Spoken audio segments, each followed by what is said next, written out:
everybody. Hey, everybody. Welcome back. We're here with the amazing Delharrison. Give us some snaps. Woo! She is an amazing comedian and also the host of, what is it again?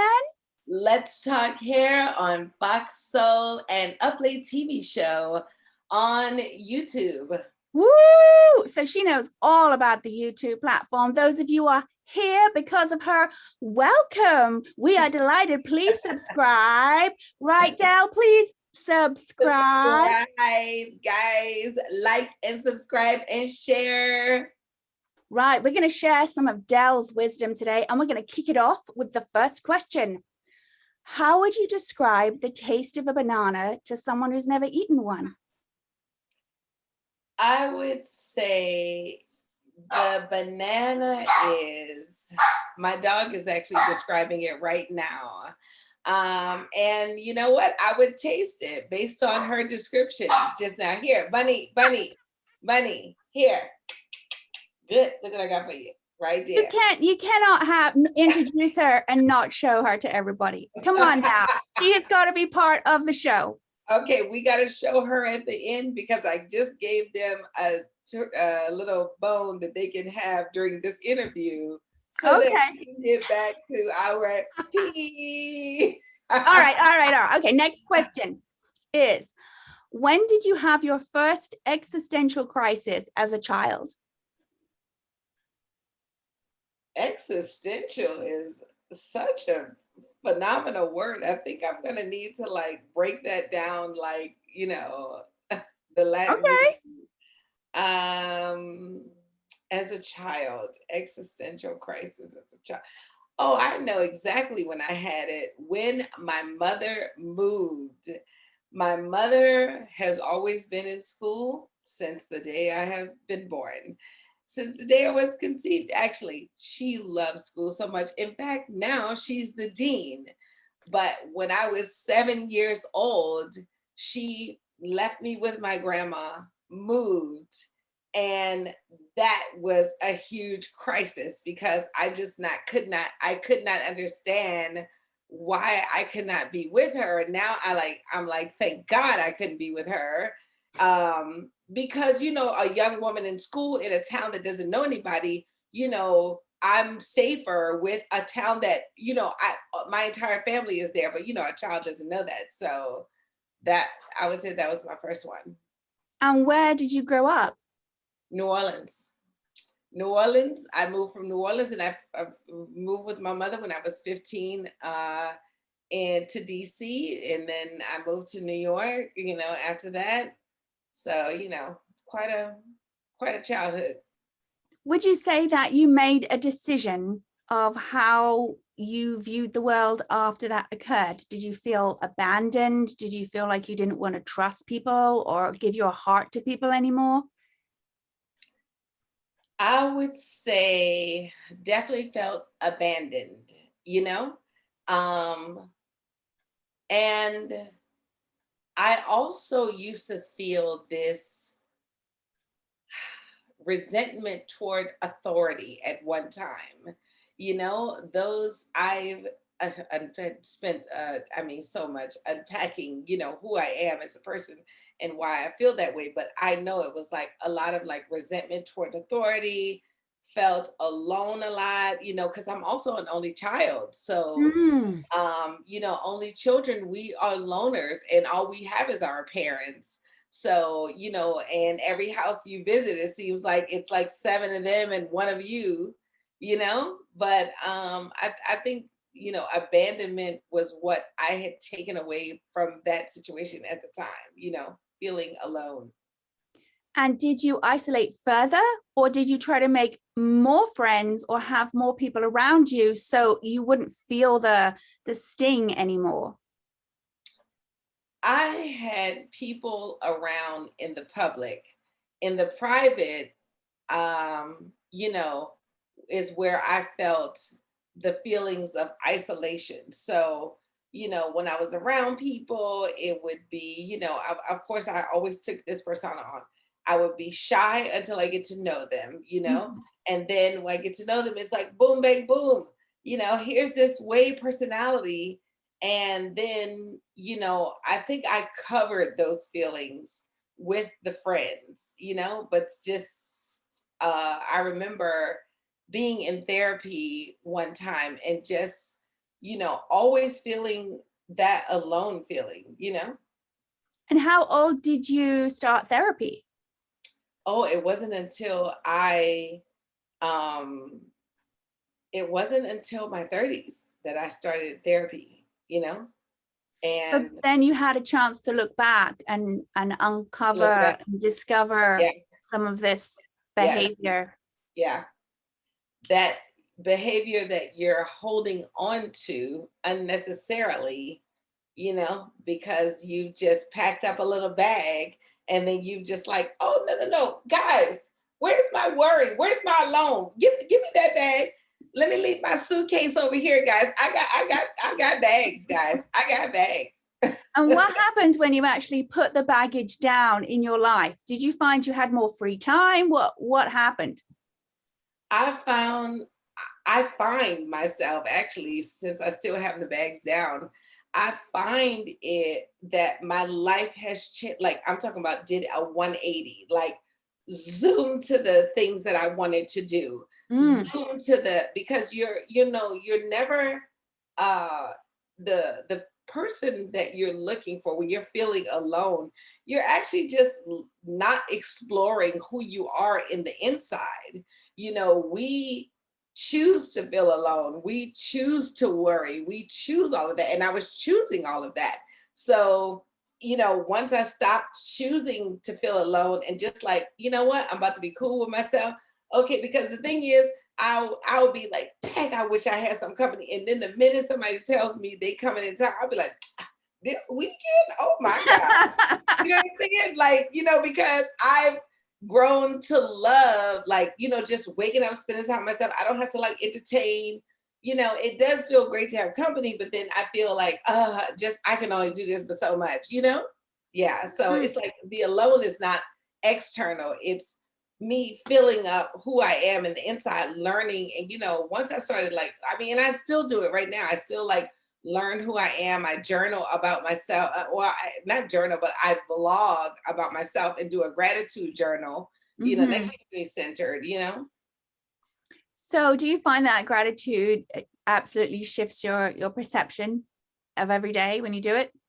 Yeah. I find that some days I won't do the gratitude journal and then I'll be like, why was I having such a hard day? And it's because I did not start in this thankfulness.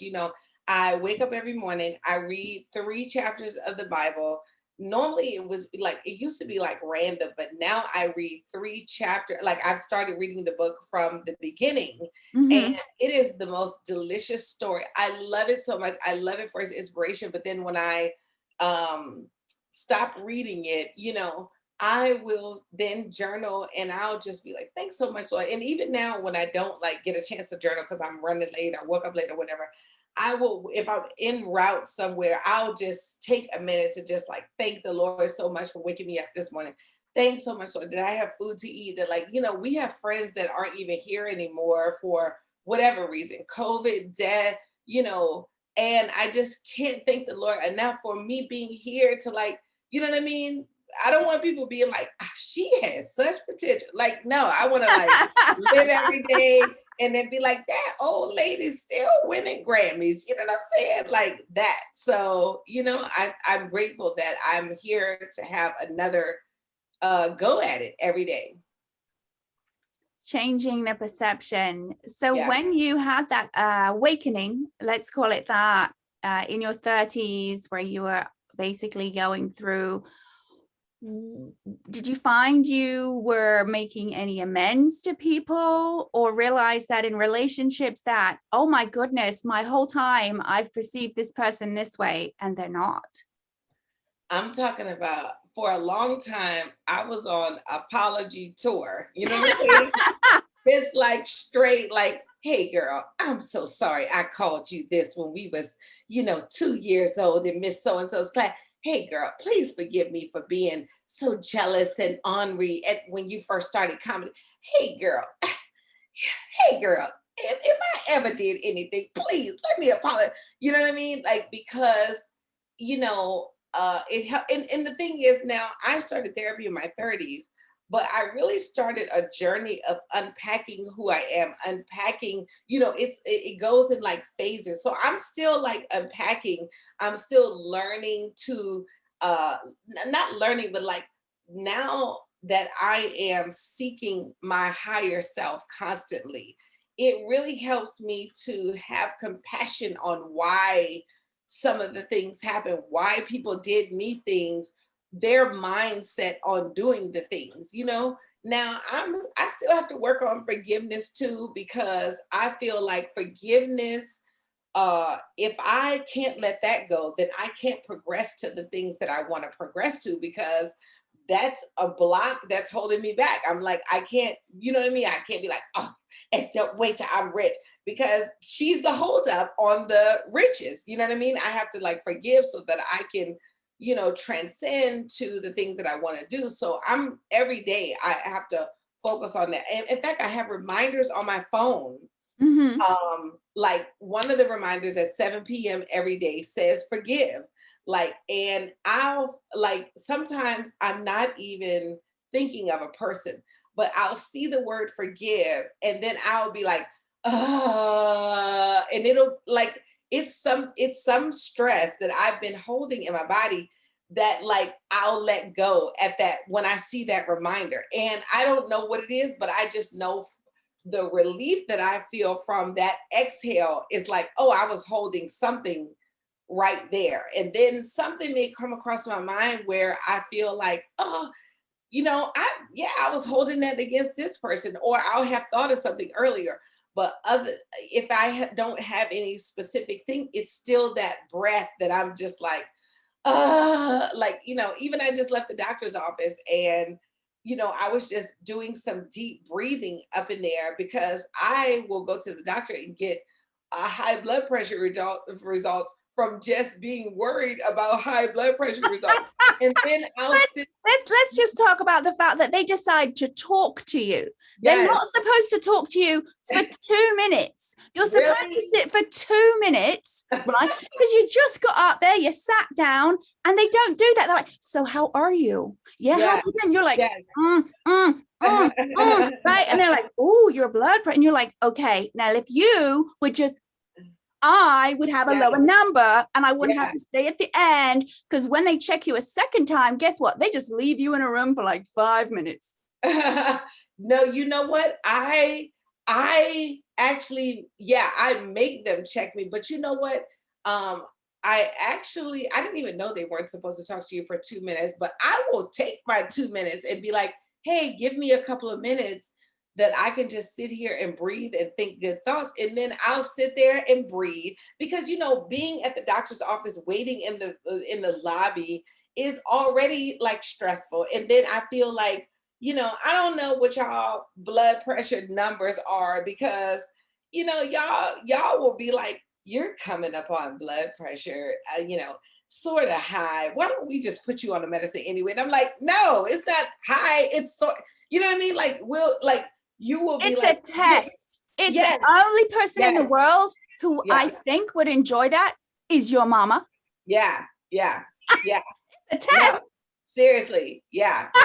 So I'm like, no, you're telling me I could be possibly on the verge, considering maybe. I'm like, no, unless it's like definite, we're not getting on it. But I find that taking that 2 minutes, breathing, I even have to like sing a little bit, because singing does something else to your brain that connects you to your relaxation. And then she'll test me again and she'll be like, wow, that was so normal. You know what I'm saying? So I even had to do that today. So yeah. There was an MRI that I was having and I hadn't had one before. And I said, can I sing to myself? Because the vibrations in the chest are soothing. Yes. And I said, no, you can't. So I understand that it's a soothing form. And it's fascinating because it's even in journals about people's blood pressure is usually a little higher in a doctor's office. Yeah. And if they know that, like, why are they making comments about it? I'm Yes. like, am I at the nail shop? Am I at the nail shop? Yes. Like, that would be where I would first get comments like, yes. Now, if my blood pressure is high at the nail shop, now you need to take me to the hospital. Okay? But if it's high at the doctor's office, y'all stressing me out. You know what I'm saying? So like, and that's what I was telling the lady today about vitamin D. She said, everybody's vitamin D levels tend to be deficient. So I said, in California for sure, and women, yes, especially. Okay, but the thing about it too is, see, that's where I don't believe it, because California, the state where, you know, especially Los Angeles, where everyone is outside in the sun, whether they want to be outside in the sun or not. You're going to move your car, you're in the sun. So if everybody's deficient, then I feel like y'all numbers need to adjust, because y'all just handing out vitamin, like people, you ain't never been at somebody's funeral and like, she died of vitamin D deficiency. You know what I'm saying? It's never like that. It's just like, oh, everybody needs to take this one pill. Okay, you mean to tell me 90% of the people need to take this one pill, but like if they don't take it, nothing is happening? Guys, something is up with, like, whenever there's a common medicine being pushed to everybody, I stopped trusting it. You know what I'm saying? Because in fact, I was like, oh no, I'll just hang out in the sun more, guys, because I'm from New Orleans. And if they're telling people in New Orleans that they're vitamin D deficient, then I know it's a lie, because that is where the sun will kill you. And you know how people have cold days in New York? We have hot days in New Orleans where you cannot go outside because the sun is dangerous. So those people are not lacking any sun. You know what I mean? So it must be, I don't know what y'all handing out in vitamin D, but guys, stop it. Now, obviously you had changed and went up to people and were on your apology tour. Had you found you've experienced someone in your life that had changed as well, and as a result, you changed to them? Oh my God, that's the story of my life. Like, that's really where a lot of the, like, so in these last couple of years, that is the piece that I have worked on, bending to bending who I am for other people's presence. You know what I mean? When I am a very powerful being. So, sometimes, we get into this negative conversation, and it's a conversation full of complaining. But then, I hang up and I'm feeling like, life is actually pretty great. But then I find myself, that's how we relate and laugh. So let's get the negative relate and laugh going, because here's what this relationship has been built on this. But then, again, I got closer with the Lord. I recommitted my life to Christ. And I heard the Holy Spirit saying, you got to let this relationship go. You have to let these things go. This is not me saying that the people are bad. This is the Holy Spirit saying, these are the old reflections of yourself. I need you to partner with the newer reflections of yourself. So like, for instance, like I had one friend, that was the complaining all the time, like, never doing anything about it, just complain. Then one homegirl, I had, she just need to have a man. I mean, just any piece of man, please, Lord, is that an arm? Is that an arm over there? Let me get that man's arm. I just need a man. I just need a half an arm. You know what I mean? And then this other one, as soon as she got with a man, it would be like, let me just defy everyone, and it's me and him against the world, even though he ain't no good as well. And he's about to treat me the same way I'm about to treat all of them. So it's once I let that go, let those three distinct relationships that I had go, then I could now move into who my higher self was, which is not getting into any conversations that were negative about especially not anybody, but like anything. Like if ever I'm complaining, like I'll be on the phone with like my auntie Gwen and I'll say something that complain and she'll go silent. Like, and it's like like it's like my words of, and then I'll have to be like, you know what, forgive me for complaining. Cause I heard myself and I'm like, that sounds crazy when life is so good. You know what I Mm. mean? And then you do spend time like it's just you for a while, but I do see the replacement of those relationships in other people who are aspiring to the same level, who have the things that I want. So I see when you have, and it is not that I don't love them, but it's just like the Lord has to deal with both of us directly. You know what I'm saying? I can't help them, they can't help me. So he has to deal with me directly. And as soon as he deals with me, then he can deal with them. And then, I have to get on to the purpose that he's calling me to. Did you find that other people came into your life, or did they change as a result? I found that other people came into my life because I just 86 as a result.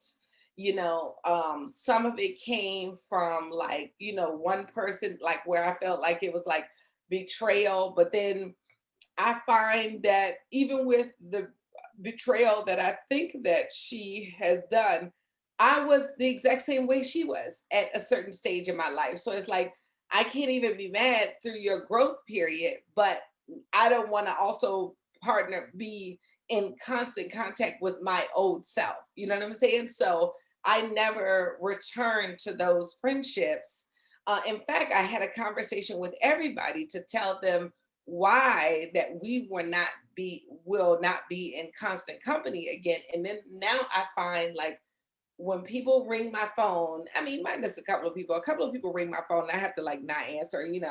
But I feel like, and that's only for my like protection because if I think that like, some people have a drinking problem. So if I think that you're going to be drunk when you call me, I'm not going to answer. Like, it's like sometimes you might be sober, but just like, I don't want to, I feel like I don't deserve, like, why do you deserve my sober time in exchange for your drunk conversation? Like, I can't trust it. So I want to like keep that off my phone.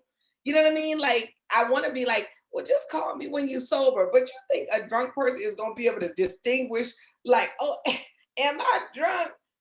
Let me wait till I sober up. They're not even going to remember what happens. You could, Yes. but that would be the perfect time if you asked your power source, I need to vent, and then they called. Then Yes. you pick it up. Be like, Yes. what if you did that? They called, you picked it up, and Yes. you just spewed. Yes. They'd be like, what? Click. Yes, exactly. So, and that's what I mean. Like I have, those calls that come in and I'll be like, okay, I gotta like, not answer them, right away. But, I still try to like, if they send an Instagram message, I still try to be courteous and kind because I want to always show compassion, but not be in constant company. You know what I mean? But I do see the replacement. I see the people that are on those higher levels, and it's like genuine. It's not like I'm hanging with them because they about to blow up. No, it's like, you literally meet some authentic people, and I find that, oh wow, we're doing the same thing, and then we become, we formed a friendship from there. How would you like to leave your legacy? Leave the world a better place than it was before you got here? Let me get my vision for it. The one behind you? No. The one behind me is what I'm definitely doing in my career, But no, but I'm talking about, so here's what I'm gonna leave the world. I'm gonna leave the world free therapy in impoverished areas. It's just one thing that I like, just I want to do that so much. Like, we just need to go into a building and just like talk and then just leave out of there with, a layer peeled back. And it needs to be free. And it needs to be like, hey, you here for free therapy? Sign up. And that's it. It's not like, oh, let me get your insurance. Oh, I'm sorry. They said you're not covered. Oh, this, you know what I mean? Like, I don't even like, so I'm going to do that. Okay. I am going to put free yoga and Christian meditation in before and after school care in lower income neighborhoods. That is just so like, it just needs to be for schools. You know what I mean? Like schools, I want to see it in schools. I want to see it in before and after school care, because that is a skill that is going to now, like, that's going to make the world a better place. Like those people learning to like go with it immediately when you're 5 years old, you know.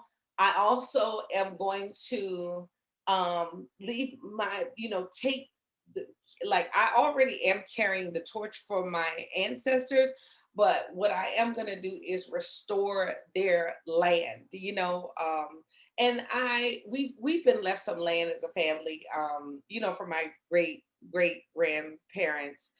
But what I want to do is I want to restore those acres, in the acres that we have left, but then also the combination of making sure that my family owns their property. Because I feel like, okay, if everybody owns, then those are the acres. My grandfather owned like all the, like 80, I think it's 78 acres of land, and I think we still have maybe 40 on one and then 13 on another or something like that. But I want to make certain that the full 85 is there through all of my family members owning that. That's where I feel like those acres are restored, and then I want to, in that restoration, make sure that my family is taking a financial, like a wealth building class, a financial literacy class, so that we can maintain the wealth, And that is in Louisiana?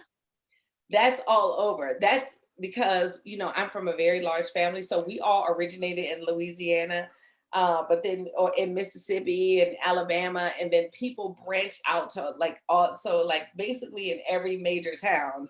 I got some family in most major towns. So, and I even want to cover them, not just like my immediate family. I'm talking about, I want to like set the entire, like everybody that has something to do with my line, I want to set it up where they're good, Yeah. That's a lot to accomplish. Yeah. And I feel like it's accomplishable. I don't feel like it's like this far off in the distance. I feel like we ask, we in the Bible, it says you have not because you ask not. So I don't want to be somewhere feeling like, you know what, I don't know how I'm going to get that done. It's not up to us to like figure out how. It's up to us to set our intentions on it getting done. And then it comes to like find us like, oh, look at this opportunity. You never know. Like with all the skills that the Lord puts in me, one of them is going to blow up and create all of this, something that makes it so that everything gets accomplished, Beautiful. Yeah. Well, yeah, definitely. Aware meditation is, after COVID, setting up those large groups for underrepresented people in wellness to get self-sufficient practices. The idea of getting the nervous system from fight or flight to relaxation on a regular basis. And that accessibility is not really taught. And we have a generation that then they continue it and then transmit that to their next generation. We will find everyone is going inward and answering with their truth, right? Yeah. And we all answer with our own truth. The uniqueness of all of us comes out, but we are all connected with our inner truth and people following their purpose. Yeah. Del, it has been delight. Everybody subscribe so that when we get the second blast of the fun part, you will be able to be notified. All right.